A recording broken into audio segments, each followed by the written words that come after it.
extremely good. We're going with that one. Thanks for being here tonight. Are you good now? Streaming, want to make sure we're covered with that. The format tonight, we're going to give a very brief presentation. We're going to start with the police chief. Chief Massey's here to talk a little bit about what his group's been doing for us lately, some things going on in the community. I'll give a brief update on some items, some things, some questions that have been sent in to me via email. And now I'll open the floor. We'll just talk about anything you guys want to. Okay? Pretty simple, pretty easy. If anything comes up, try to hold it to the end. That way I'll interact. I'll stay as late as you guys need me to if we have individual questions. Everybody good with that? All right, if you don't mind joining me, we'll start with the pledge. Pledge allegiance to the flag of the United States of America and to the republic for which it stands, one nation, under God, indivisible, with liberty and justice for all. All right, Chief, we'll kick it off with you if that's all right. Well, good evening. Good evening. For those of you who don't know me, a lot of people do, my name is David Massey. I retired from the 28 years in Ocean City, the last 12 and a half years as Chief of Police in Ocean City. I've been here since 2003, so I guess it makes about 10 years now. So I've gotten a good feel for the community. I came from Ocean City, the second largest city in the state of Maryland in the summertime, so from a very large department to a smaller department. And I've had a really good sense of feeling of how this community operates. And one of the things that you need to realize is that we're the largest year-round community in Worcester County by far. We have the most people, the most families. So the police department deals with a lot of family issues. We're on pace right now to handle 12,000 calls, police calls. Now, they're not all serious police calls, meaning crimes in progress. They're helping the community, assisting EMS, traffic stops. Pop fell out of bed and we need to put him back into bed. Juvenile crime, we have family issues, domestics between parties involved. And we have a lot of mental health issues. And then we have some issues that we deal with that are all community-based. The good news is that we don't have a lot of violent crime. The crimes we have, juvenile crime, property crime, we have drugs like any community in the United States of America. We deal with them. And what we do is we work with the County Narcotics Task Force. Because manpower is limited in this whole county, including the Sheriff's Department, the State Police, and ourselves, we work in what we call mutual aid, which means if we are shorthanded one night, we'll call for the state police to help us.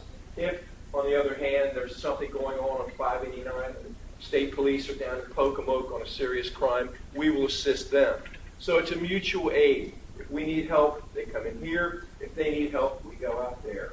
And we did that about 350 times last year. So and that goes both ways. So it's very important that you know that. Some of the things that we're doing right now is we just did a little reorganization of the department. So I now have my lieutenants working nights. They work in addition to day work, they're also working nights. So on any given night, we're a 24-hour-a-day operation. We're really the only place that's open at 3 a.m. in Ocean Pines. So people feel free to come in and get information and do things. We also have a narcotics container over there for used drugs that people want to drop off that the county sheriff destroys for us. Some of the things I'm working on, I'm revising the emergency operations plan. I helped write that for our community. If we have a hurricane or we have a storm, 2010, remember the heavy snow we had, hardly anything moved. We got to the point where the police department had very limited four-wheel drive capability, and we were actually partnering with Public Works and Public Works trucks, taking them away from some of their duties. So with the help of the board and our general manager, we've been able to slowly change over to four-wheel drive vehicles. Now you see the four-wheel drive vehicles and you say, well, they must not get as good gas mileage. They really get as good gas mileage as a regular police cars. And they provide us with four-wheel drive capability in high water or snow so we can get around to handle police calls. I'm on the mental health. I'm the law enforcement representative for the entire law enforcement community on the Eastern Shore for mental health, or Lower Eastern Shore for the mental health task force. So I'm intimately aware of that, and I've been with NAMI, a family-to-family program, and we deal with some issues like that, as you can imagine, in a residential community. There's not a week goes by that our police officers aren't working on family issues. Also, I'm on the board of directors of the Crisis Response Team, which is a county mental health task force. So we work very hard to be community police department. I teach law enforcement, I teach police administration at Warwick, and one of the things I like to say is police work is different in every community. It's not the same. This is a residential community. Your police officers are intimately involved with the community. They know in each neighborhood who the kids that we may have problems with or when we've had mental health issues. So we're really a community police department. And community police department means police officers knowing the community, working every day in the same community, and knowing where the people are that we may have problems with, and getting them the help that they need. You know, police work's not always about arresting people or citing people. Studies have shown that only 10% of our time is spent writing tickets or making arrests. That other 90% is in the community, knowing, working with neighborhood watch, going to special events, helping families out, policing traffic up and down our parkway and side streets, and answering thousands of complaints from the citizens. And they're not all bad complaints. Luckily for us, we're the safest year-round community in this county per capita, meaning the number of people we have in serious crimes.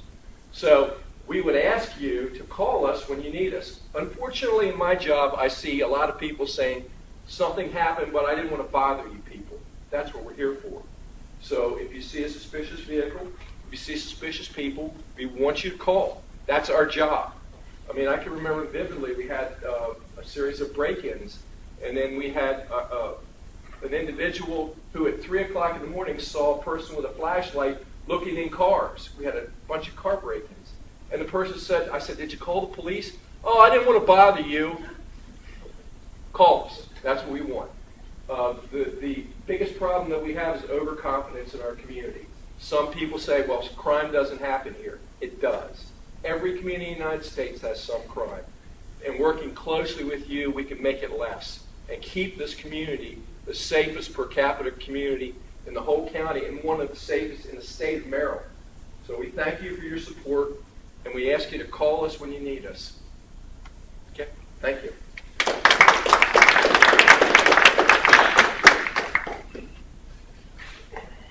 All right. Give you some quick updates from my perspective, try to answer some questions. I have a PowerPoint, as I usually do. Sorry, it's slid back a little bit. We tied it in because we're trying to run it, stream it and everything. So let's start here. Projects. Give you a quick update on the projects on the Yacht Club. Biggest project we have going right now. First floor framing is approximately 98% complete. The steel is set for the building. Should be complete by October 28th. Started, which was yesterday. I went over today and looked, and most of the steel is already done. Started setting block for the marina retaining wall. The majority of the block was up. The last two courses of block, or the last part they're putting on, then they put the cap. So that looked real good today. Elevator shafts are complete. That's basically the block around them. Hoist beams installed for the elevators. Began preparing floor joists for the second floor installation. They were already on top of, they were working on the second floor today, walking around, putting all the joists in. First floor sheathing is 98% complete. One thing that struck me today when I was out there walking around, the construction materials, as you've seen your houses go up, or the type of material used on during normal construction, you know, you see 2x4 construction and OSB board and that type of thing. They're actually using 2x6 construction.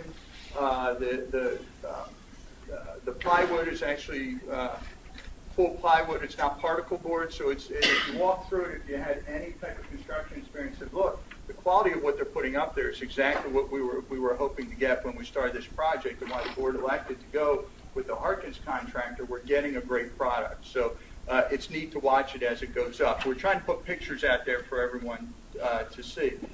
When they set the steel girders, there were diamonds basically cut that were left open that were framed out. Once they set the steel, they then fill in with the rest of the concrete. That's now complete.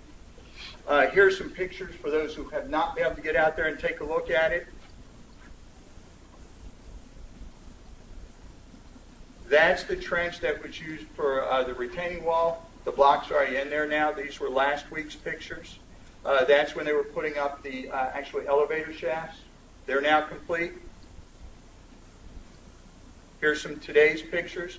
The two big stacks you see here, they're the elevator shafts. We're looking from standing at the very end of one of the docks, looking in from the water side of the building here. A little closer view, you see the guys standing on the second floor. They're up there working today.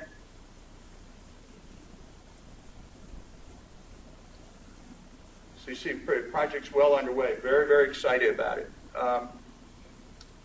Notice I had to tilt the picture. Our photographer today was on angle, and when I first had the picture up there, it looked like the building was leaning. I said, that's all I need to put out there is a leaning building. So you see where I cropped it and tilted it. So I'm not knocking the photographer, but whew, I'm glad I caught that because I can hear it in the news. The building's leaning. So, but leaning tower. So anyway, so we're real excited. It's really looking good over there. The Harkins team's doing a fantastic job. Excited about some of the things going on, work that's actually being accomplished this week. Setting the floor joists for the second floor, then they'll start framing up that second floor and then putting sheathing on the walls. Finishing installing the block for the marina retaining wall. That's what I said they had all the rough courses up. They were putting the top two finishing courses on. Start facing on the first floor exterior.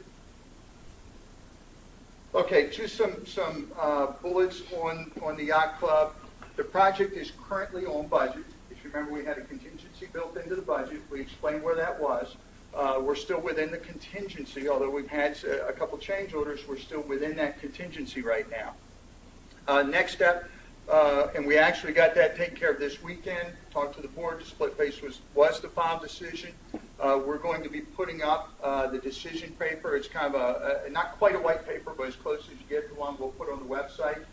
So anybody wants to see how that final decision was made and what the steps were that came up to it that helped the board make the final decision, we're going to put down the new website. Upcoming decisions that the board's been briefed on, and they'll be coming down the pike. Interior color selections. If you recall, we had the big whiteboards with the exterior colors, the roof, the siding, the stone, everything involved. And we put them on multiple boards and let people start to look at them for a while. We're doing the same thing with the interior. The floors are hardwood. We're actually looking at, we inspect out hard oak, actually solid wood. We also decided when we get the samples, we wanted to look at bamboo. Someone said bamboo's as good or in some cases better finished, so we're getting a sample of both so we can take a look at it. And then the other issue that we're going to have to decide in the coming weeks is the direction on the kitchen. Some things, I'll give you some of the pieces on the kitchen. If you recall, when we got the referendum approved, we started moving forward with the project. The board at that time had said, look, before we finalize this, let's use a kitchen designer, a professional kitchen designer. We don't want to piecemeal or come up with what we think we want to end up with. Let's get a professional in that can actually take a look at the space and design a kitchen. Well, we did that. In doing so, once we got they actually designed the kitchen, the first floor and second floor. Then what we did was we took that full design and we put it out for bid to multiple kitchen contractors. And the purpose for that is so we could get, obviously, best pricing on the kitchen equipment. While we're doing that, we pulled all the equipment out of the existing yacht club. So when we pulled it out, we cleaned it up, okay? And then we tried to figure out, make an assessment of the condition. Some of the things that we found out when we were pulling some of the equipment off the wall. Example, the walk-ins. Anybody familiar with walk-in? When you go in a walk-in freezer or refrigerator, it's like a diamond plate finish. Okay, it's aluminum or diamond plate. And when you go in, when you start to take it apart, it's almost like a Lego set. Behind it is all the insulation and the framing. Well, most of that had been deteriorated or falling apart, and when we got to the floors, they completely deteriorated. But we knew it. They were spongy. A lot of the things that were in the kitchens, which I was actually surprised about, a lot of the kitchen equipment was 25 to 40 years old. There was some original equipment in the kitchen. Now, if you remember, over the last 5 years or so, there's been a lot of talk, we need to replace this, we need to do that. We didn't want to spend any of the money until we knew what we were going to do with the end project. So now that we're here, we pulled the equipment out. We're making an assessment on all of the pieces of the equipment. We had our public works team go through it. We're looking at what it would cost to patch it, repair it, fix it wherever we can. Some of the challenges with like some of the rusty parts where the bottoms, where you pull it out and the back legs are falling off. It's a little hard to fix that. So what we're going to do is we're getting all those. We're going to kind of stack that and give the board some options here.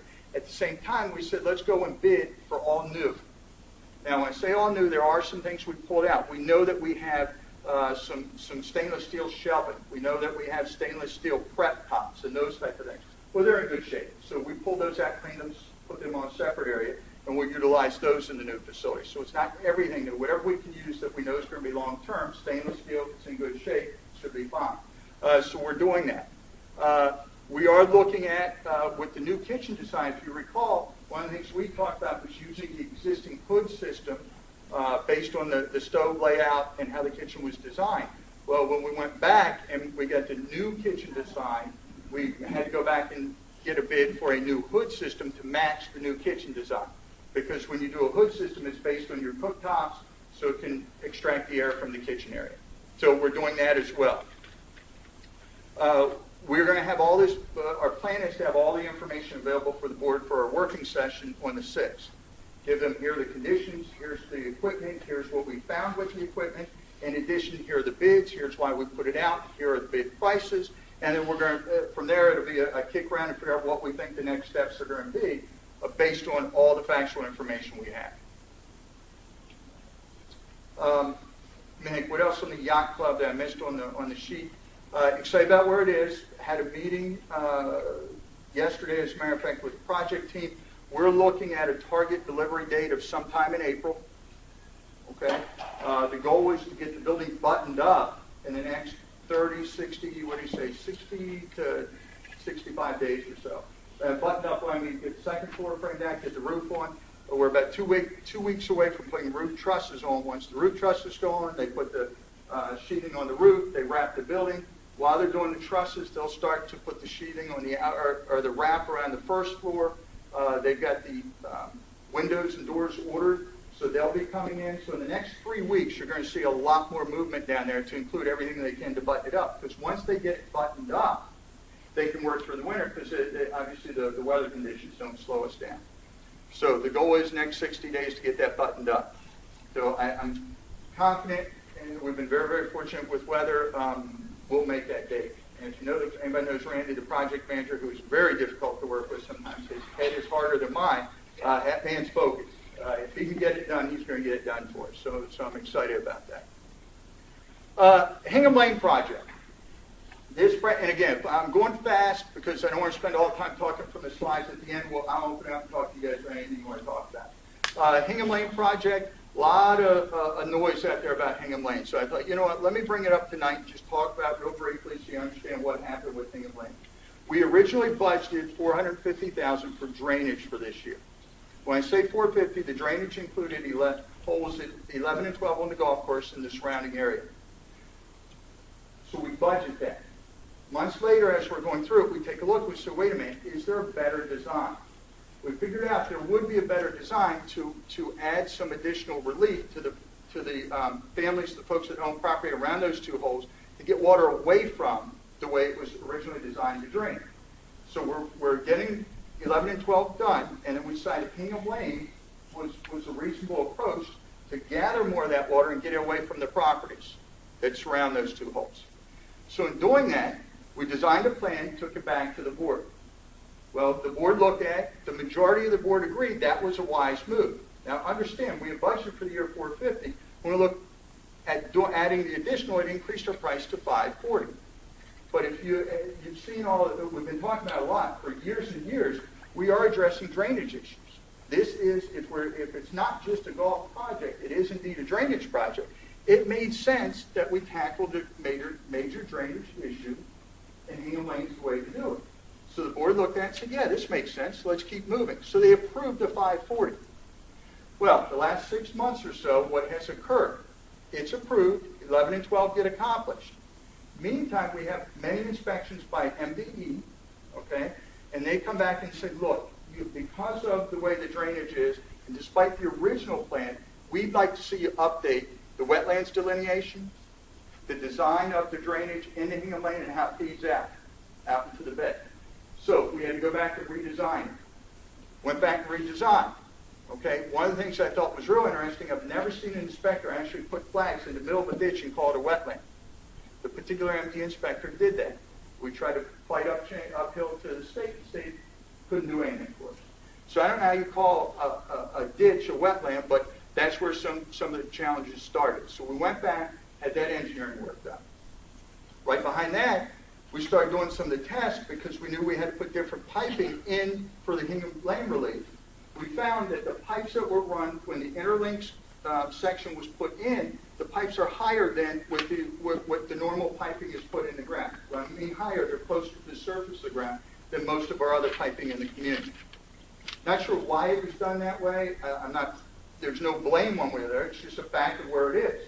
Guess what? We have to go back and redesign because the piping's higher than it's expected. We have to redesign the strategy, the engineering for the water, to capture that water and move. Again, another design. So through the last 6 months, these steps have been occurring. Obviously, engineering costs have increased. That was where the bottom line. I went back to the board. I found that out a week and a half ago with the total cost on the project. Now, up to that point, we still have approximately $100,000 left to spend on the project. If you're looking at all the numbers, but then my engineering cost, when we add those up, ate up the majority of it. So I only had $20,000 left. So when you look at it, you look at what the engineering cost over that time period, and you look at the work that had been accomplished, now we're short. So we stopped the project, went back to the board and said, look, to complete the Hingham Lane part of the project, we're going to need to do this additional work with these additional designs to cover those costs to get it done. So that was the additional $75,000 approximately that you've seen out there. Sorry, I talked through my slides, but that's the additional 75. So it's a work in progress. Anybody knows you do any type of development work, any of this type of thing, changes occur along the way. You just have to adjust with those changes.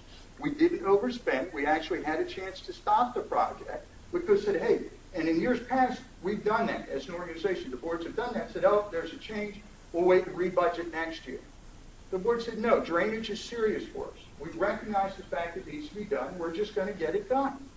So the project was approved to continue moving with the addition this week. Now, I had some flags, some questions come in about didn't bid out the project and all this. Fact of the matter is we did. One company had bid to do this phase of the project through McDonald & Sons was our prime contractor, the one that did the 11 and 12, and they sublet to do this other part, the Hingham Lane. With the changes, the company A, and I'm not talking about who the companies were, but company A came in and said, okay, well, there's changes to the project. Now, this is 6 months later from they originally bid it. The price has increased by what? So that's part of where the original increase came in. And we said, wait a minute, that's not right. It's not our fault the changes. Went back to Andrew at McDonald and said, look, you need to go back and take another look at this. They did. They rebid. They went out to one of the original folks that looked at it, rebid, and we got a better pricing for the Hingham Lane, which came to rough numbers $81,700 for the site work for that, by another contractor. So we did go back and take another look, and it ended up being better pricing than we originally thought. Now, that gets lost in the shuffle because we have an increase. But the fact of the matter is we're always trying to look at ways to save money, and we're always trying to pick the right vendor to work with. I had an email today, and again, I'm trying to go off the top of my head things that came in. Well, there was some money that exchanged hands. Well, you know what? The person that said it, and I don't know if you're here, I didn't recognize the name, come challenge me on, come look, there's no money exchange. We got a better bid. That's what we're supposed to be doing on your behalf, watching your money, so we rebid it. If you don't like that, too bad. That's what we're always going to do. It's the right thing to do. Now, the overrun of 75, sorry, nothing I can do about re-engineering. But the fact of the matter is we're going to continue to press forward and do what we know is right. And the board's been very much standing up going, yes, we're going to continue that. So throw the rocks that you may, we're doing what's right, and we did go back and rebid that. Some good things, Northgate Bridge, if anyone's seen it, we updated the entrance signs Okay, there at the Northgate Bridge for those who may not have seen it. Real excited about that. We cleaned up around the pond. I'm sorry someone said we heard some wildlife out there. It was not our intent, but we have to keep the stormwater ponds clear. They can't, the overgrowth doesn't help us. The next one we're looking at, so I know I'm going to get some calls, we're going to try to get Bainbridge Pond cleared up. It's stormwater retention, it holds things. We're not hurting the wildlife. We check with DNR. We do everything we can before we start any of our work to make sure we're not upsetting any of the habitat that's in there. Okay, so be aware we are going to tackle that one next. And we power wash the bridge. The entrance side, I don't know if you see the two different colors. I mean, we actually have a brown, the wood colors back. The exiting is just, for whatever reason, more traffic's coming out that north end. So what we're going to do, Public Works is scheduled for the 12th. We're going to do it between 10 p.m. and 6 a.m. So it's going to be an overnight project. We'll get some light alls out there. Chief's going to arrange to have police officers. So sorry for the inconvenience, but we're going to have to shut down for that 8-hour period so we can get it cleaned up. It's the very best time we can where it disrupts the fewest amount of passers-by, okay? But we're going to have that side cleaned up. Okay, leaf collection. I'm glad Art Carmine, our controller, is not here. He hates me every time I talk leaf collection. He thinks we ought to get rid of it. We spent a lot of money on leaf collection.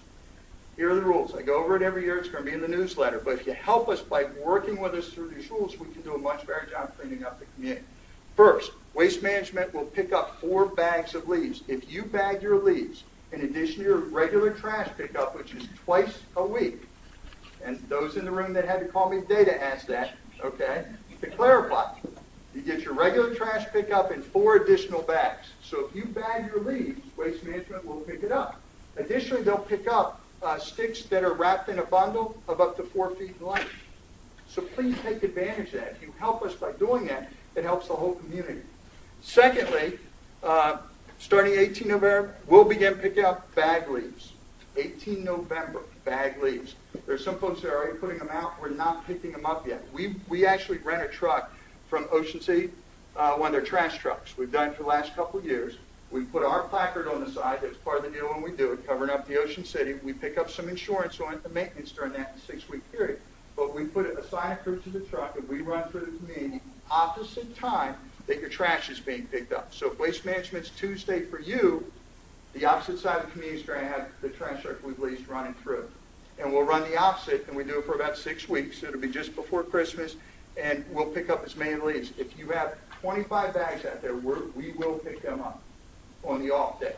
But please don't put them out there a week in advance of it and let them sit there because they're going to get knocked over. People are running, people are jogging, bikers, whatever. You create a hazard.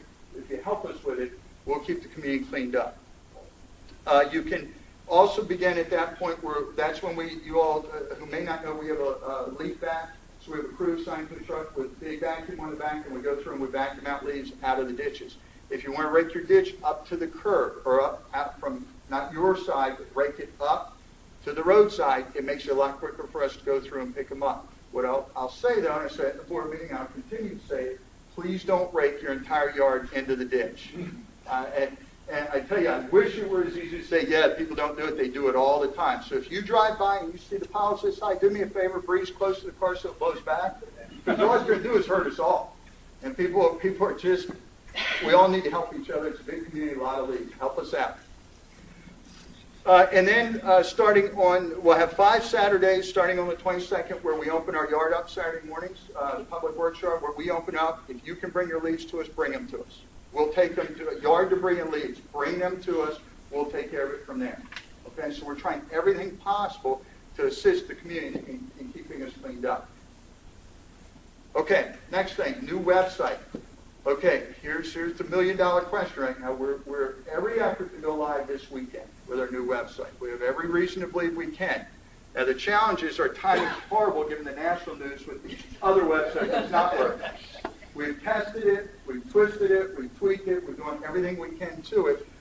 This is what the website's going to look like. We're very, very excited. A lot of things happening on the new site. Some things I want to tell you about. We'll roll it out this weekend. We're going right behind it. We'll send an e-blast. Once we know for sure exactly what day it's going live, we'll blast it out. So those folks that are getting the e-blast, you'll get it. You'll be able to hop right on and look. Now, help us. We do not expect it to be perfect. As much as we'd like it to be, we know it's not going to be. We're going to miss something. Something on a page is spelled wrong. We left the page out. We missed a word, what have you. It's a community website. Be part of the community and help us. Don't throw rocks and say it's bad. You may not like the colors. You may not like the logo. I got that. You feel free to send me this is bad. I don't like it. That's fine. But try to use it. We have a new search engine on there, so you can go in instead of trying to find something of where it may be hidden, you'll be able to type it in and find it and search. The more search engine is used, the smarter it gets, the quicker it's going to react for everybody. So it's going to be a little, bumpy as it comes out, but we're real excited about where it is. The other thing we're going to ask you, as you use it, if you see we either miss something or you see something on another site you think is cool that you'd like to see us at, send us an email where I start a list of things we'd like to see in phase 2. The website will be evolving. We'll continue to add things. We recognize our club's part of it with the catering. We want to dramatically expand that with the new yacht club coming on. So there are some things we recognize that we're going to continue to be aggressive with the website. But we need you to get it out there. So over the next couple of weeks, take a look, go through it, shoot us an email, and tell us what you like, what you don't like, what we should be adding. Okay? Okay, email questions, and we'll go here for now. These were questions that came in via email in the last week. We only had a handful come in this time. Why do we prefer paper bags over plastic for the leaf removal? We get charged more for the plastic over paper. Paper bags are biodegradable. They're considered just like the leaf. It's biodegradable. It's going to break down. So it's $20 a ton for that. If we go to the plastic, it's from the folks that collect it. It's more trash, so it's almost double the cost to remove it. So if you use the paper bags, it's more economical. That's why it's better. Also, we're trying to get rid of them. We want them to be absorbed back into wherever they end up. So paper's better. Public Works, Teresa, they have bags this year, right? Oh, there you go. So we have bags up here now, bags at Public Works, and we don't sell them to make money. We sell them to give you easy access to it. So we're a buck a bag or something this year. Okay? So come in, get some bags, go to Public Works, get bags, and help us out. Question 2, school children walk on. I don't know if you all know, there's going to be work on King Richard Road. Question came in, what are we going to do about the school children, the narrowness of the roads, the work that's going on? Okay, let's talk about the work. The work is a forced main pipe. It's tying the casino into the Ocean Pines wastewater treatment plant. The 6-inch forced main pipe comes down Marvin Steen's property, okay, that's not developed yet, but where his roads are supposed to be, comes through King Richard, and then connects to the parkway. There's no forced main there. It's a 6-inch. Because of the other utilities, they have to go down the paved part of the road to do this. And when they do that, okay, they're going to make this connection every night. I probably should throw these up. Every night, they're going to cover the trench work they had. So at night, you'll be able to travel both ways. During the day, when the work's being accomplished, they'll have one side or the other open. So it'll be one way, or there'll be a flag person giving you that direction. So it's going to be somewhat inconvenient, but it's something that needs to be done. In addition to that, they're going to, when it's all finished, they're going to repave the entire road. Now, talking with John Ross at the county, the other thing is, I don't know if you've noticed, we've had a kind of a higher number of road cuts lately. I don't know if anybody's been following that just throughout. We noticed it because I'm getting the calls on it, or Public Works will. There was some piping between the mid-'80s and early '90s that was put in for the water feeds to our homes. Though there's a problem with the type of piping that was being used during that time period. Okay? So that's where you're seeing more of the water lines, the water feeds to our properties are breaking, and you're seeing the county have to come in and replace those. Well, what they've decided, since King Richard's being trenched all the way down, and they're going to repave it, all of the lines that they know that needed to be replaced during that were put in during the mid-'80s to early '90s, the county wastewater folks are just replacing them. They're just going in and doing it now because they don't want to have to come back and redo it once the road gets paved. Okay, so there's several things happening. Talked to John today, and he said there were about 10 homes left for that water connection. So that's almost done from that side. They'll get the force main in and it all gets repaved. So I hope that helps explain two-way traffic. Oh, they're also going to look at the project, talking with him today. I reminded him, King Richard's a big outlet for a lot of kids in the morning for school buses. So he was going to talk to the folks putting it in, and they're going to look at moving the time by a half hour so all the school traffic clears. You know, the school buses, kids, parents waiting there with their kids on the side of the road. It's going to just be a lot safety issue and line congestion. So they're hoping to work with the contractor that's going to do that. Okay, question 3. It was a long one, so I didn't put all the bullets up. Okay, it was about MediaCom. I understand that the project or the contract ends this year. I have a question about that, and I also understand that other communities in the area have what's called a bulk rate, okay, for the MediaCom service. So let's start with the contract does effectively this portion of the contract ends this year in 13. However, unless you can show that there's significant deficiency in the product that they offer, and not or, but and you offer to either buy it or have another company come in and buy them out, then we have another automatic 5-year renewal until 2018. Okay? So because we can't find, and I know some people are happy, some are not, we get the complaints, but there's not a significant default or significant issue on their work. And we don't have anyone knocking at the door that wants to come in and buy the contract out. And it's at market rate, whatever market rate is for the lines. So for those two, that addresses the contract issue. The other part, the bulk rate, I was speaking with MediaCom. I tried to look back at my notes because this came in, and I was reading it today. I can't remember, it was about 5 or 6 months ago. I was working with one of the reps at MediaCom talking about the bulk rate. A couple of things with bulk rate. If you go to bulk rate, they typically bundle. When I say bundle, it's not just cable for your TV. They want your internet service and or phone type service. There's like multiple things that bundle, and that's how they do their bulk rate. They put it together as a package.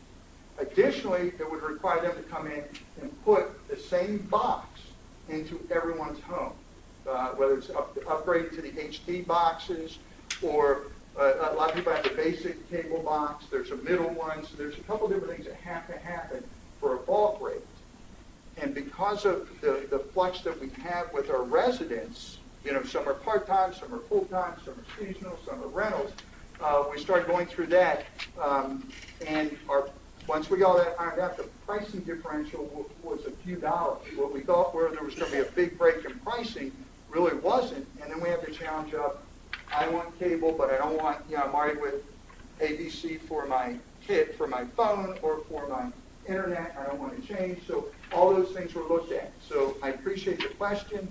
I will go back and relook at it. We have a new rep. I think Sea Colony was the other, and someone can correct me, somewhere in Delaware. I think it was Sea Colony or Bear Trap. One of the other ones has this type of bulk deal. And they came in and replaced everything, and it worked well for them, but the way they're set up is different than we are. So we'll continue to look at it. Not a bad idea. It's just we're pretty eclectic in our setup, so it may put some challenges that other areas didn't have. So I appreciate that. The fourth one, similar. It was a long one. Sandpiper Energy, why do they have such a short billing cycle? Okay, so by the time you get the bill, the bill's due immediately. We actually called today. Again, we're not Sandpiper, we're not ESG, we have no idea. So we picked the phone up, called, found out they typically have an 11-day allowance from the bill date. Okay, there is no service charge at this time if you go over that 11-day period. So they were the two criticals that when we called them, it's a short cycle, but some bills you get, they're due when you get them. But usually you have a couple weeks in turn. So when we called, it's pretty much the same. You have a couple weeks to get your bill back in. So this person travels, and sometimes isn't home for a week to 10 days at a time, was worried about that building. So you have time. They were great. Michelle was able to talk to them, no issues there. Okay, that's all I had from what was sent in. The floor is actually yours. I'll answer anything anybody has, anything we covered, anything we didn't cover. Really? Oh, okay. On the hot tub on the kitchen, Yes. if you have to replace everything, Mm-hmm. you going over budget? Yes. If we replace everything, there's no doubt it's going to be over budget. Let me give you some numbers. We had planned 154,000 plus or minus, because we were going to do a combination of existing equipment, the stuff we thought was good. We were going to use the existing hood system. So if we're not using either of those, it dramatically changes it. When we went out, we put the RFP out. We asked for to keep all the bids level. What we tried to do is keep it all kind of a mid-range bid. When you buy appliances and equipment, you can buy way up here or way down here. We asked kind of for a middle of the road, good quality, but not Cadillac quality or not. Okay, so now doesn't mean we're doing it. The board's got to make that decision. So we're going to turn my like rack and stack. We're going to put everything in order. We're going to explain the differences, and the board will make the decision. I will tell you by the condition, and again, just like we did with the yacht club, where we walk people around. Someone wants to climb in a trailer with me and look at the condition of some of the equipment we held on to. I'm happy to throw jeans on and go in a trailer and show it to folks. No, it sounds like it's going to be replaced. I would think so, but I still don't have all the numbers. But again, keep in mind, folks, we're building a building that's going to be there for a very long time. The quality of what's in there so far is good. The contract, one of the things that's really neat, and we'll have the samples in the next week or so, actually by the 6th, is we're getting samples of the wood. And we're getting samples. You look in this room, you see the cove base at the bottom, kind of baseline carpet, commercial grade, same with the base.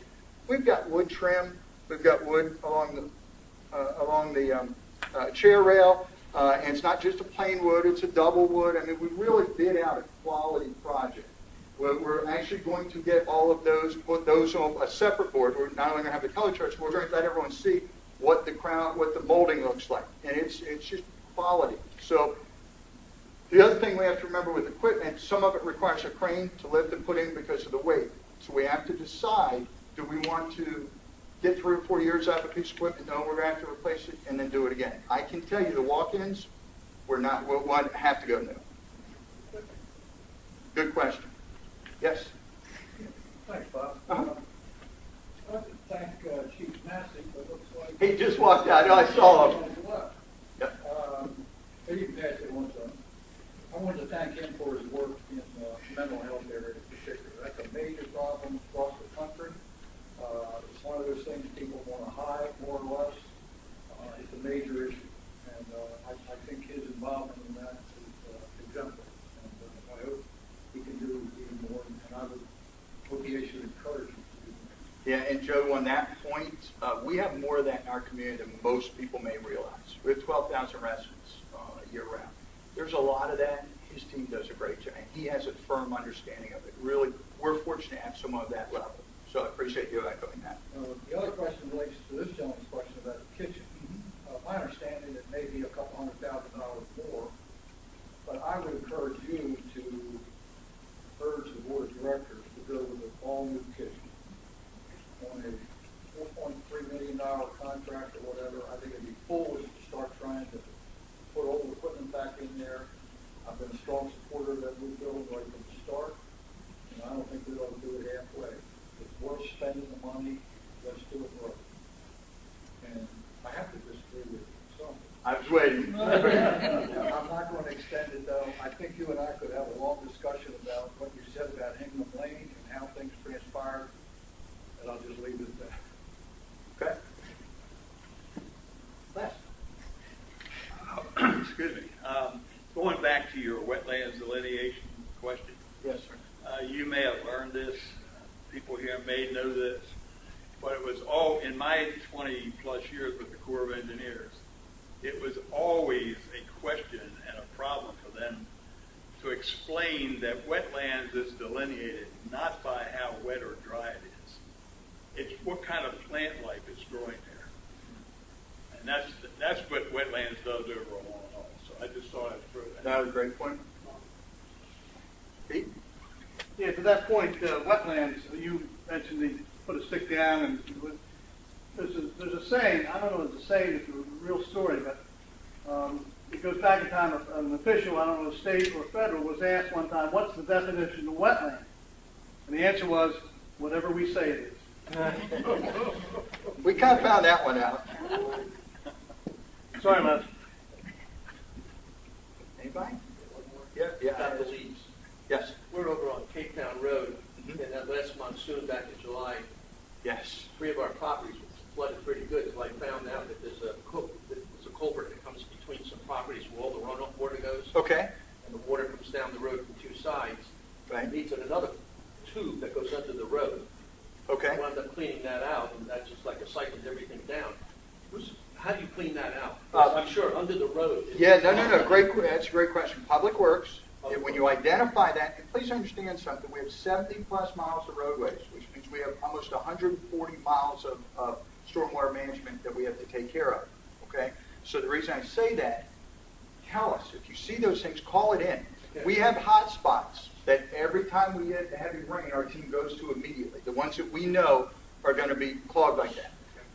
If you have that type of situation, we'll go out and we'll check it. The county has a truck, kind of a system, an air system. You plug it in and you blow it out. So we can actually do that. I have asked Eddie, I'm not sure it'll stay in the budget, but I've asked him the price for us to get our own. We can be a little quicker at getting to it. I'm not sure it resolves the issue. The county responds fairly well for us, but we're looking at pricing one ourselves. Yes, yes, ma'am. We're fairly new to the area, so Welcome. obviously, thank you, we should be complaining to you instead of MediaCom about MediaCom. Oh, no. But you said you don't have a lot of complaints. Everyone I talk to tells me how much they need. No, I didn't say we don't get a lot of complaints, okay? We have to prove it's a significant deficiency per the contract. Okay, so their contract is to provide mediocre service, so. But we've had 2 technicians in the house recently who told us conflicting stories. They're going to upgrade their system to all digital come January. One told us we're going to have to completely rewire our house to Okay. take the digital boxes. The other one wasn't so sure. Our house was built in '94. Obviously, it wasn't built for digital cable. Right. But our other options here suck, so we're stuck with MediaCom. I mean, I can't go back to DSL. But I can't believe there's not enough significant complaints. I No. call them at least once a week. Yeah, no. Please don't change. I didn't say there weren't complaints, okay? If you've had multiple issues and you need some help, call us. We'll call our inside rep and try to get you some help with it. I don't want, 10,000 people call me because we're not MediaCom. But if you are getting jammed up and you're getting made complete, call us. We'll try to help We had out. an above-ground cable in our room for 2 months. That's not unusual. I had to threaten them with the public utility commission. Yeah, there'll be 6 months sometimes. Yeah. Yeah. Well, they're supposed to have a guarantee of 3-day drop after the mission Again, utility paints it. Fair enough, but I'm telling you, I know there's been longer.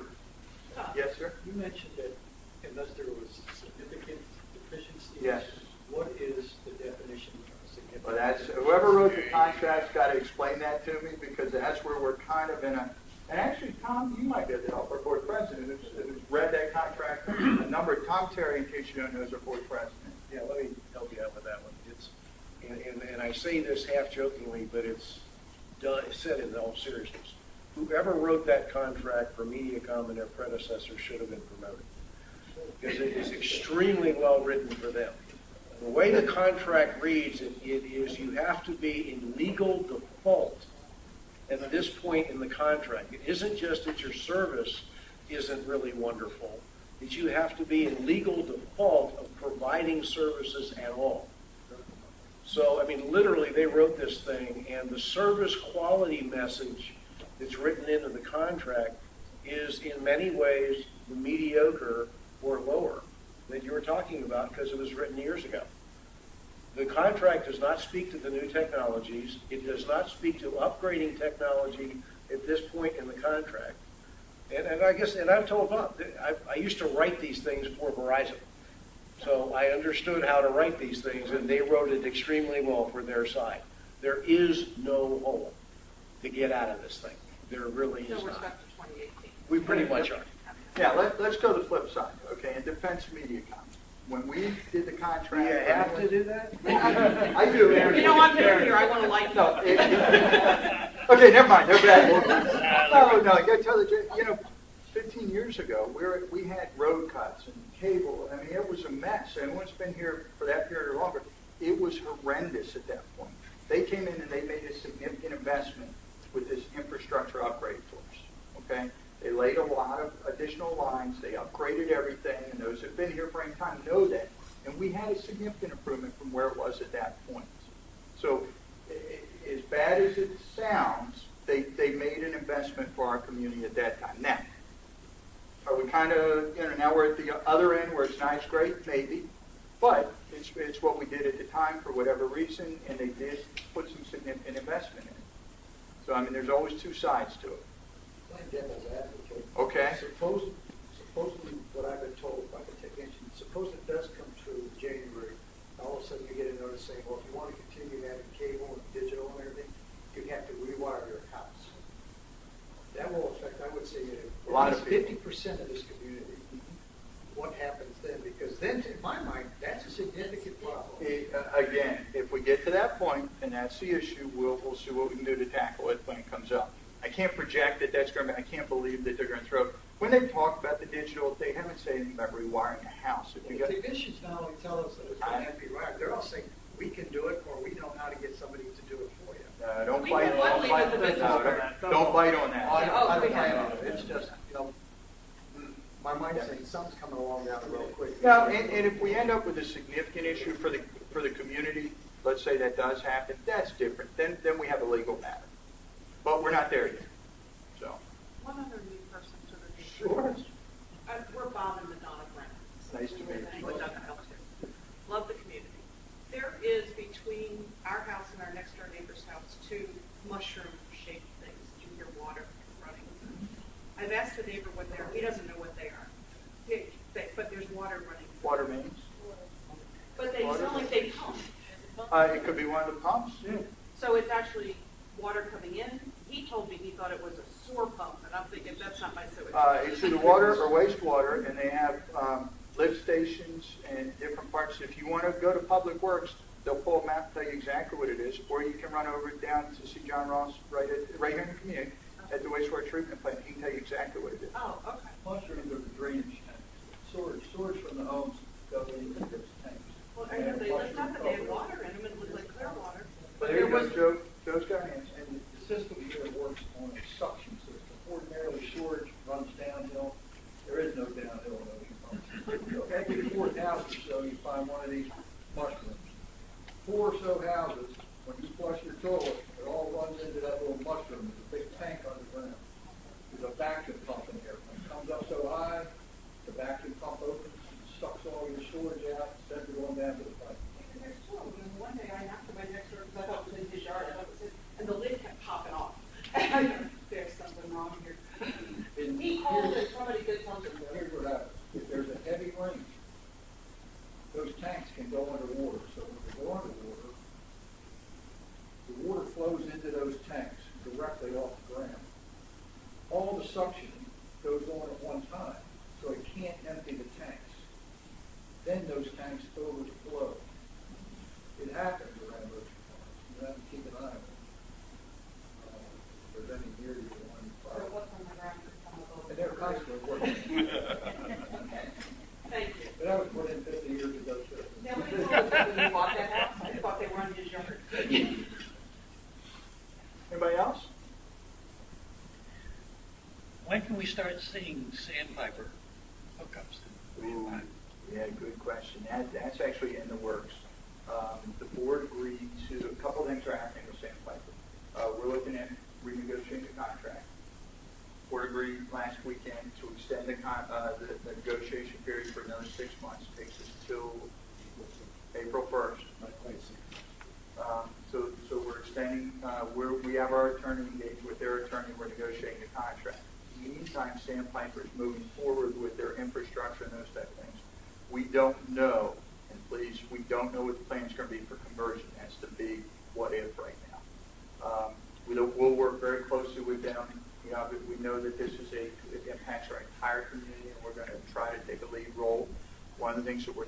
about. Unlike Mediacom or some of the other utilities, one of the things we're looking for is you need to supply us with an on-site person that works for Sandpiper that's here all the time, instead of us trying to field the calls and trying to get you an answer and all that. We need someone on site to help us come up with the solutions, or to help you come up with the solutions and tell you exactly what's going on. So that's part of the contract negotiation, trying to figure out exactly what we can do to get support directly here, so when the conversion takes place, we have to go. From the meeting that they had here and other things I've read in the paper, it sounds like we're talking years. It depends on what part of the community. Because they were going to go into Berlin first and then go someplace else. There's a lot up in the air on that one right now. Go, you ahead. Yeah, in regard to the gas contract,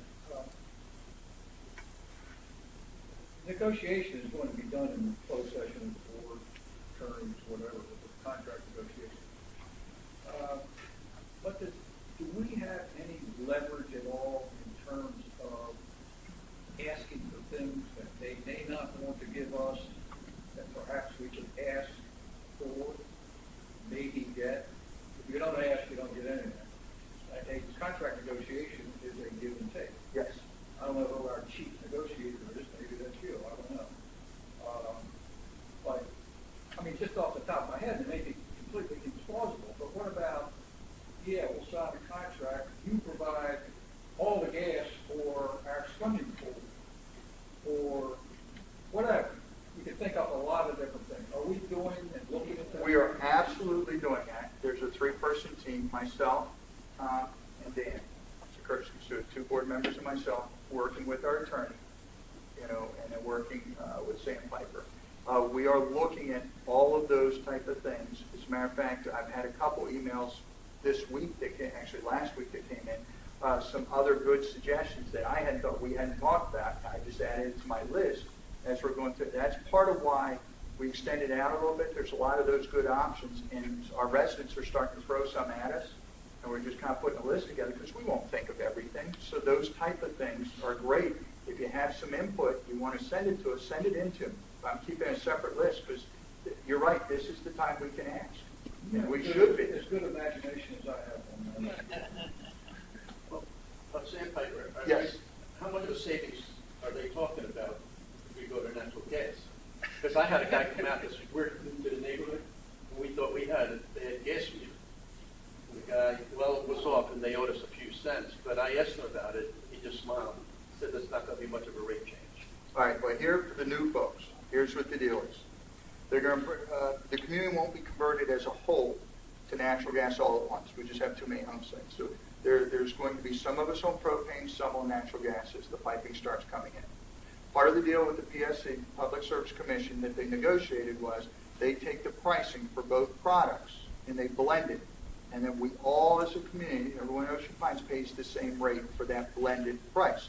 So those on propane that may be a higher price are again, in theory, get a little bit of a discount. Those that are converted pay a little more than what your price would be on natural gas. You know, if you were straight on natural, and that blended rate is what they charge us until the conversion is complete. It's just Ocean Pines or in all of Ocean Pines, it's its own. They had to designate, and that's kind of to Joe's point from a negotiation standpoint. Berlin has a separate, each area, what we're finding, and that's part of what the attorney's looking at, which is kind of neat. What type are there pricing variations for the different communities based on what the PSC actually required? And we're looking at that, and that's something Tom was looking real hard at to, where are those differences, and are we the lowest price, or can we negotiate something different to get a better price? So that's part of why, instead of racing to it, the extension we put out there, give us time to think of all these things and get this information and do our research properly so we can make the best decision for the community as a whole long term. About what about the golf course management contract? The question, golf course management contract. Our golf course is managed by Billy Casper Golf at this point. Contract expires next spring. However, if anybody understands, we're actually finishing up our prime season for golf. So now's the time when the board's going to, I work with a small committee We're putting some facts together about where we are, what the differences have been, what our recommendations are going to be, and then we'll take it to the board, again, kind of give them the pros and cons, and then the board takes a look at it and starts asking questions. And then the board makes the final decision, extend the contract or end the contract, and then at that point, we'll make some recommendations. I can tell you, my perspective, we do an extension for a 1 or 2 year period. I've been open about that. I think we finally have, this is the first year, we have a full product line to offer.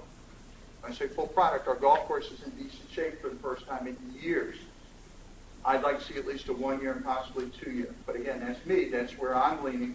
And once I meet with, there are a number of people, the golf council, I'm meeting with the president-elect. We're going to meet next week.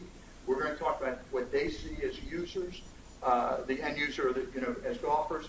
I'm meeting with the other group, the folks that actually help select bringing Casper in. We go every 6 months. We meet with them. We figure out what's working, what's not working, and we kind of come up with where we feel they are. All that's going to go into play, and not the least of which, where are they getting numbers? We'll know by November, mid-November, mid to late November, what the numbers look like for the season. September was slightly down, but October is slightly up, which is backwards from normal golf. But when you talk Ham's Golf, Golf Getaway, any of those, for whatever reason this year, we are switched. The months kind of shifted. So we'll have a lot better feel on what the revenue looks like and what the bottom line is going to look like at the end of the year.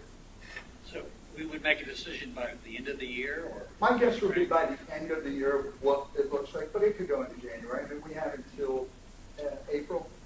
So, but again, we're going to have our numbers. Now, I will tell you what we won't have is the April numbers.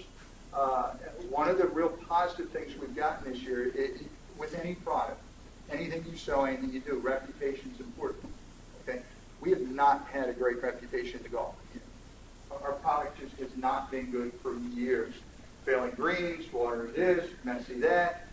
If you recall, last 2.5, definitely last 2 years, we opened our course back up, the pruning of the trees, taking trees down, got back to our original design. Significant improvement. We took a big swing at the golf greens and changed all those. USGA had been in for years telling us we need to replace the greens. We ignored them so much so that some of our past management team decided, don't come back and inspect us anymore. We don't want to hear what you have to say. And you go back and look at the old records, and it's like, wait a minute, they said this. So when we brought that to light and shared it with the board, and we started looking at we have so much information that we built over years in the community. We study, but we don't take the action. You start laying it all out, guess what? It was clear we didn't invest back in our product, so we have. I'm giving kind of the long story because I think it's important people realize we've made capital investment. The board took a big leap of faith to say, let's get the product out there in a quality way. And we're getting the calls. I think spring's going to be big for us. I really do. Again, I'm talking to some of the packagers myself because I want to know what they're feeling. I don't want to just listen to Casper. And they're getting great reviews on our course. Folks are coming back that haven't golfed here for years going, wow. Bill Cordova is one of our board members, but he also avid golfer. What have you been here? Well, just personally, the course is fabulous right now. And I spent a lot of time there and talked to the outside people that are coming in. And they're like, I golfed here 10 years ago, 15 years ago. This used to be the nicest course in the area. And then it was a dump for years and years and years. But I'm back and I'm going to come back. It really is the nicest course in the area when money has been spent and when it's kept up. Other courses look a little prettier over the bay and all that kind of stuff. But really, if you're a golfer, this is the nicest course in the area. And now that we put the investment into it, it's going to pay off. It's going to really pay off. Next year is going to be they're going to jam us. This year, remember, we weren't open until May 1st, and the packagers weren't going to book us with their people, not knowing whether we were going to be open or not, because there was, they didn't finish laying that sod until the middle of April, and sod doesn't, in 2 weeks we were open there after that sod. So these packagers weren't going to book us in this year, but they're going to book us in for now on, and these are the people that are going to pay our bills. Darren Bavard, he's the regional guy for USGA. I met with him 2 weeks ago. He came in. He comes back. He's on regular inspections now. If you ever meet Darren, kind of tall, stocky guy, not very outgoing, nice, but not, in your face. He was all smiles when he came out. I said, oh, what happened here? Wow, the course looks great. I've been to all these courses, both sides of the bridge. You guys are really looking good right now. He was excited for us to finally follow the right recommendation and get the product in place. So I'm excited about it. I mean, please understand, we've spent some money over the last couple of years. So we're in the process of doing it right now in the yacht club. I know a lot of people kind of go, spending too much. Folks, we're making long-term investments that are long overdue. I know, people weren't shooting me with it, but the board's really stepped up and taken hard action to protect the community and the investment we've all made in our home sites. And I think it's going to pay off long-term. I mean, that's everything we're doing is long-term. There's no short-term gain right here. It's long-term. So, yeah, I'm excited about where golf is. Yes, sir. Let me just add a comment or two about golf. One of the reasons we outsourced it to a professional management company was obviously better management than we historically have been able to provide and we felt we could provide. But I think more importantly, perhaps, was the marketing potential of an outside firm that could go way beyond what local management could do in terms of bringing in outside revenue. And we are very much dependent upon outside revenue for the success financially of our golf course. Billy Casper or others, but Casper in particular, brought with them this marketing ability and a network, if you will. And so they could feed things. You could have the finest pro in the country as our pro here, but that pro cannot reach out the way an organization such as Billy Casper Golf can do. And that brings in the outside play, which brings in the outside revenue, which leads to the viability financially of the product. So that's the key element in the outsourcing. It's not just management and getting along with the members. It's that other perspective, that ability to market outside the area. We're dependent upon more than half our revenue from non-golf membership, right, Bill?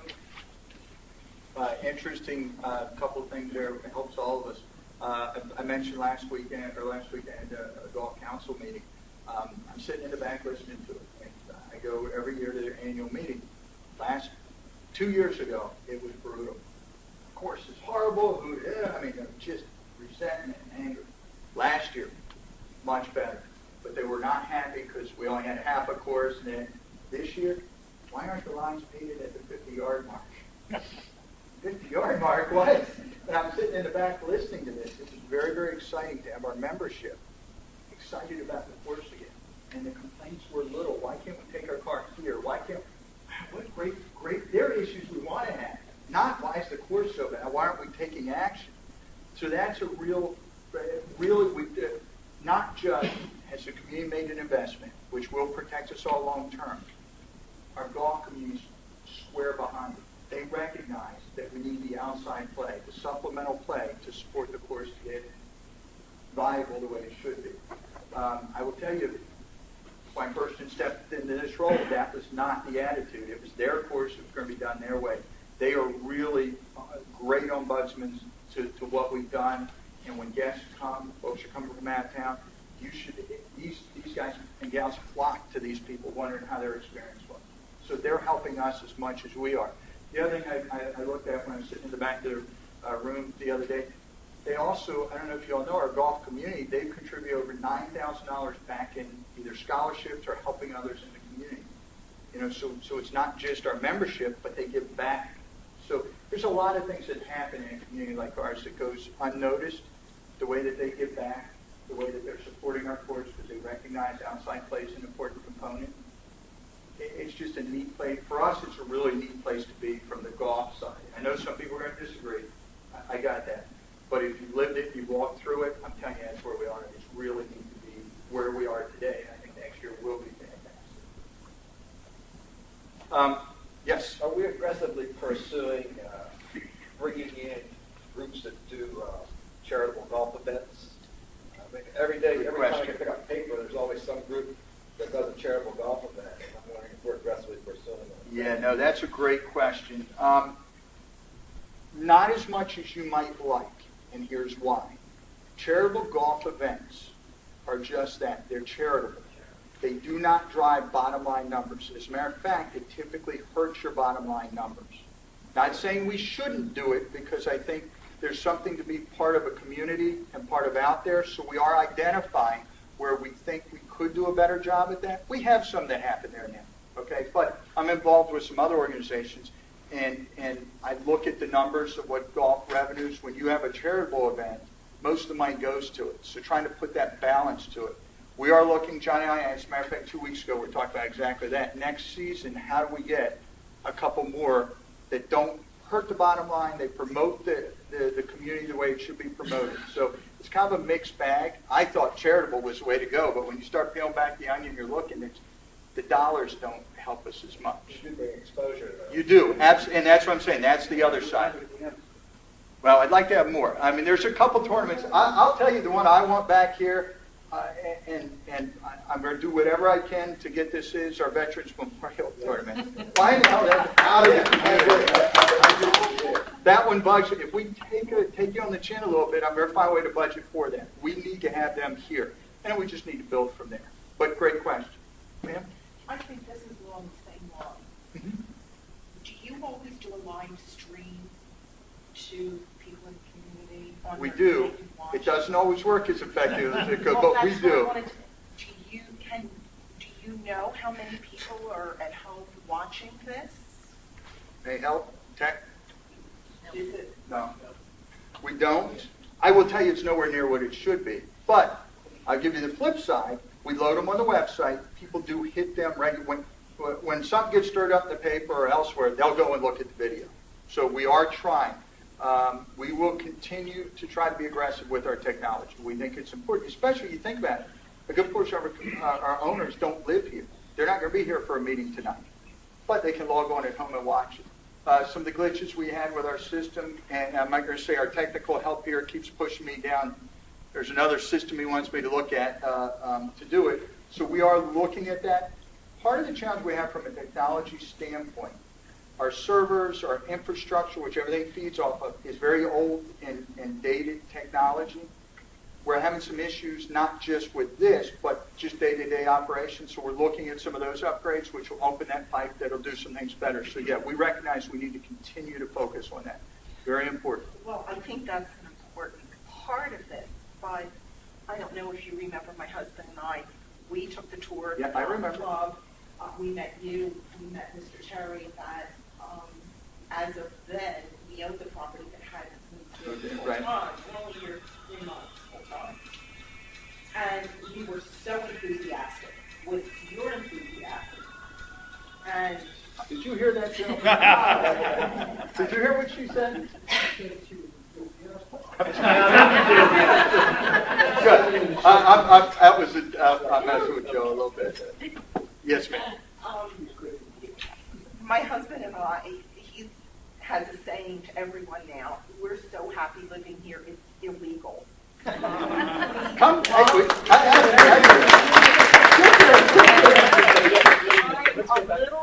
I am just a little disappointed with the turnout for this. This is where we're going to be retiring and living and going to the yacht club. Yacht club's our place now. It's our go-to place. Awesome. I'm taking up golf in the spring. There you go. I want to be a part of this community, and I think it has so much to offer.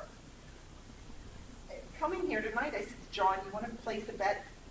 We won't know anybody here. We know lawyers that live in here. We Right. know realtors that live in here. We know professional doctors, dentists. Our neighbors. There's nobody here. And how can we build the enthusiasm of this community? No, great question. We have a mixed bag. Well, you guys can help me answer this. What do you guys think? Instead of me answering it all. No? I'm always ready. No, I tell you, it's a mixed bag.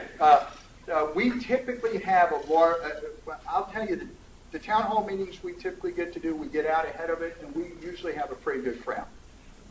Little light tonight, not 100% sure why. You can read it one of two ways. I don't read it as people don't care. That's not what it is. People are just busy, and during the week, it's a tough time. people are working, people have kids, those type of things. So it does create that. And quite frankly, sometimes with a smaller crowd, it's a little more intimate. We can have a little more one-on-one dialogue, which I actually like. And whenever I do mine, I try to set up like this. I don't want that normal line format that you do in a regular meeting. If there's a hot issue or something, we pack the room for these meetings. If it's something that's not real hot, we don't have anything real hot. I know we've got some things out there, but it's a mixed bag. Anybody, you had your hand, sir? I was just going to say, I'm a past president of a couple of HOAs, and this is normal. And except like what you said, it's a hot item, it's a hot place, but if it's a normal meeting, they don't care. And normally we get, but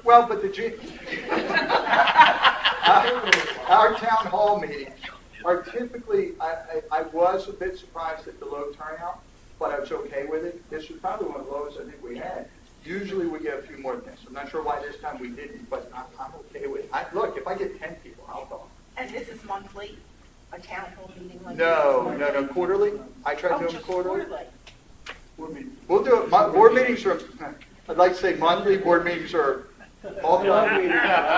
Go to the board meeting. Now go there and I'll come back here. Yes, ma'am. Just as a matter of information, there's 90 people in the library at National Parks.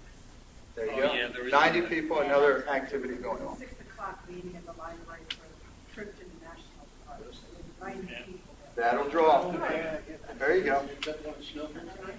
And she said the library, right here in Ocean Pines. What was the one in Snowden? So there's always competing. Huh? Yeah, I guess 9 of the 18 holes have been rebuilt for drainage. What are your thoughts on the other 9 holes? I know publicly you've said that you're in no hurry to do any more, at least in the next couple of years. You'd just like to kind of leave the course without a lot of construction going on. And Right. I guess the question is, what's your long-term thoughts about completing the rest of the course? Does it need to be done, do you think? The other 9 holes. All right, well, I'm going to do a couple things. First, I don't control that. Despite what people say, the board makes those decisions. Everybody, I've gotten a little flack lately. I control the board. Trust me, 4.5-hour board meetings twice a month, no damn way I control the board. And I got board people here, and they'll tell you. So let's start with that. My personal opinion, my focus is every other year tackling the drainage around the golf course. What folks seem to forget, they think it's just a golf course project. We have 1,400 homes that surround our golf course. They are impacted by what happens over the course of the drainage. So I believe we should continue that. We should continue to focus on it because it's more of a drainage issue. There is a benefit, obviously, getting our course in better condition, but one of the things I'd like to see this coming year, and I don't have my board guidance yet. Please understand, the board may say, hey, we're going to do 8 holes this year. I don't know. I doubt it, but you never know. I take the guidance from the board. My recommendation is we pretty much don't put golf drainage in this year. I'm not planning to put in the budget unless the board guides me. Now, halfway through next year, we'll start to reassess where we are based on what this year's guidance is, and we'll make a decision there. But we need to continue with the drainage. Not just there, but other areas. Drainage is important throughout the community. We're at sea level. We think about our drainage system. Just so everybody has a better understanding. It was built for 2 to 3 inches in 24 hours. Our drainage was built before we had 8,400 or 7,700 home sites on our lots. So every time we put a home on a lot, it changes topography. As that topography changes, it changes the drainage for that area, or at least for your neighbor. And then when they're done, then the next neighbor and the next neighbor. So one of the things we are looking at is drainage studies, how we address that throughout the community. So I consider golf course drainage as much drainage as it would other parts of the community, and we have to take a reasonable approach. I tell you something, last thing I want to do, though, is stop. It just doesn't make a whole lot of sense. We need to keep our head down and keep moving forward. It's the right thing to do for the community. Other questions? Some positives on the Yacht Club, just to throw out there for you. We're up to 18 events booked at the Yacht Club already. So that's very, very exciting. People say, well, that doesn't equate to money. Weddings are a good portion of it. There's money in those, okay? My big keeps, what keeps you up at night? Fear? We got to get the building in April because I've got a May wedding. I've got to make sure I promise the mom and dad and daughter that they be in. So I'm confident that'll happen.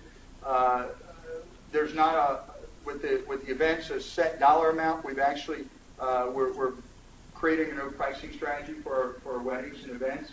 And part of that strategy, as these folks are booking, we're giving them a range. They're kind of picking. We've got several levels. We're doing a range right now, so that's why I can't say what that equates to X amount of dollars. But if you look at it, it's a great start for a building that's not even in place yet. So we're very, very excited. We are looking at some other exciting things.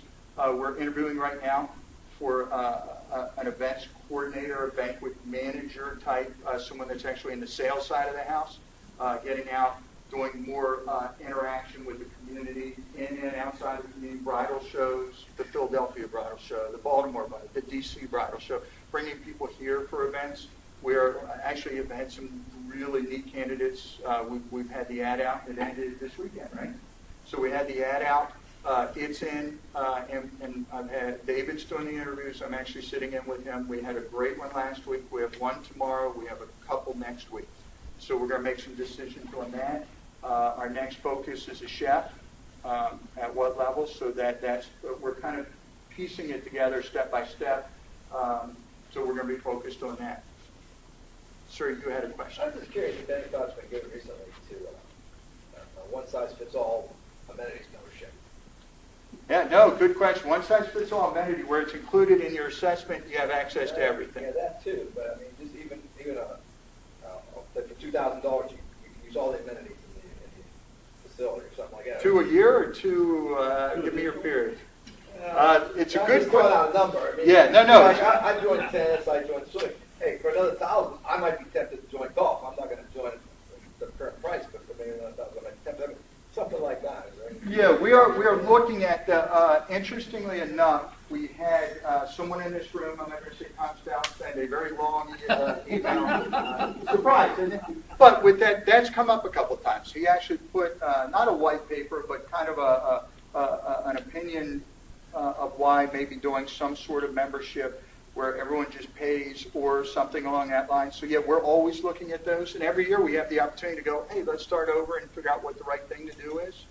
So I know at least one of the board members took interest in that because he came in and talked to me about it. So we are always looking at that. Will it be something that I put in this year's budget from my perspective? Probably not. But there are some things that I think you might be surprised that come into the budget that have some impact on our amenities this year. So another hand. No? Well, listen, I know it was a smaller crowd, but I appreciate everybody coming out. This was good. Please provide us some feedback. Take a look at the website. Okay, again, our goal is to have it live this weekend. Take a look. It is not going to be perfect. If we miss something, help us. Don't bury us. Help us. Tell us what we missed or what we need to fix. Do you have MediaCom running this? We do. They work for us. Yes. I don't know if I'm allowed to do this. Can I make a community announcement? Is that follow protocol? Sure. Thank you. The Women's Club of Ocean Pines, ladies, you're brand new here. Thursday, November the 7th, right here in this room, we're going to have a big fundraiser, silent auction refreshments, and a lot of giveaways. So 10 o'clock, we meet every month. So those newbies that are here, come join us. Come and see what we're about. We have 150 members at this point of women in this community that do a lot for this community. So please, yes, Teresa's helped us out. We're on the marquee.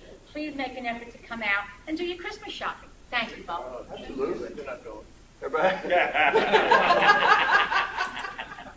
All right, thank you all very much for being here. Have a good night.